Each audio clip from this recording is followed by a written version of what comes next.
9 градови во Македонија се дел од проектот за откривање на основите за дискриминација на граѓаните од ромската етничка заедница, чиј носител е Хелсиншкиот комитет за човекови права. Меѓу нив се и градовите од источниот регион, во кои живеат поголем број припадници на оваа заедница. За нив се организира работилници и практична работа на терен, за да се согледаат нечестите препреки со кои тие се среќаваат. Целта е да се најде проблем што зависи од локалната средина во која живеат граѓаните и можноста тој да се реши токму на локално ниво. Истражувањата досега покажале дека ромската заедница во различни делови од државата нема исти проблеми. Она што го заклучивме до сега, како што пројдовме 5 работилници, гледаме дека навистина има драстична разлика од ромската заедница, например во Дебар, минатиот петок бевме во Дебар, до заедницата во Команово, до Гостивар, Тетово и така натаму, па овде сега во Источна Македонија, каде што ќе ги посетиме понатаму и Кочани, и Кавадарци, кои што ќе дојдат во Кочани, и Делчево, кои што требаше денеска да присуствуваат.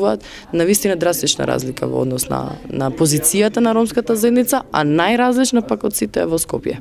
Работата на терен ќе се одвива интензивно до крајот на оваа година, при што освен работилниците ќе се прават посети на местата каде живее ромската заедница, за директно да се види проблемот и можноста за неговото решавање. Резултатите веќе ќе ги имаме сега до крајот на јануари, каде што на национална конференција ќе ги представиме пред државните институции, односно представниците на државните институции и меѓународната заедница на едно место, каде што ќе ме дадена можност, например, на представниците од Виница да кажат она што го мислат и за она што имаат реално потреба, нешто има потреба на ниво на Република Македонија, туку кои се проблемите во Виница и нивните потреби, и од тука веќе ќе може и да најдеме соодветни финансиски средства за решавање на проблемот кој што денеска ќе го утврдиме. Подршка на проектот дава амбасадата на Германија во Македонија, а партнер организација е Институтот Отворено општество од Будимпешта.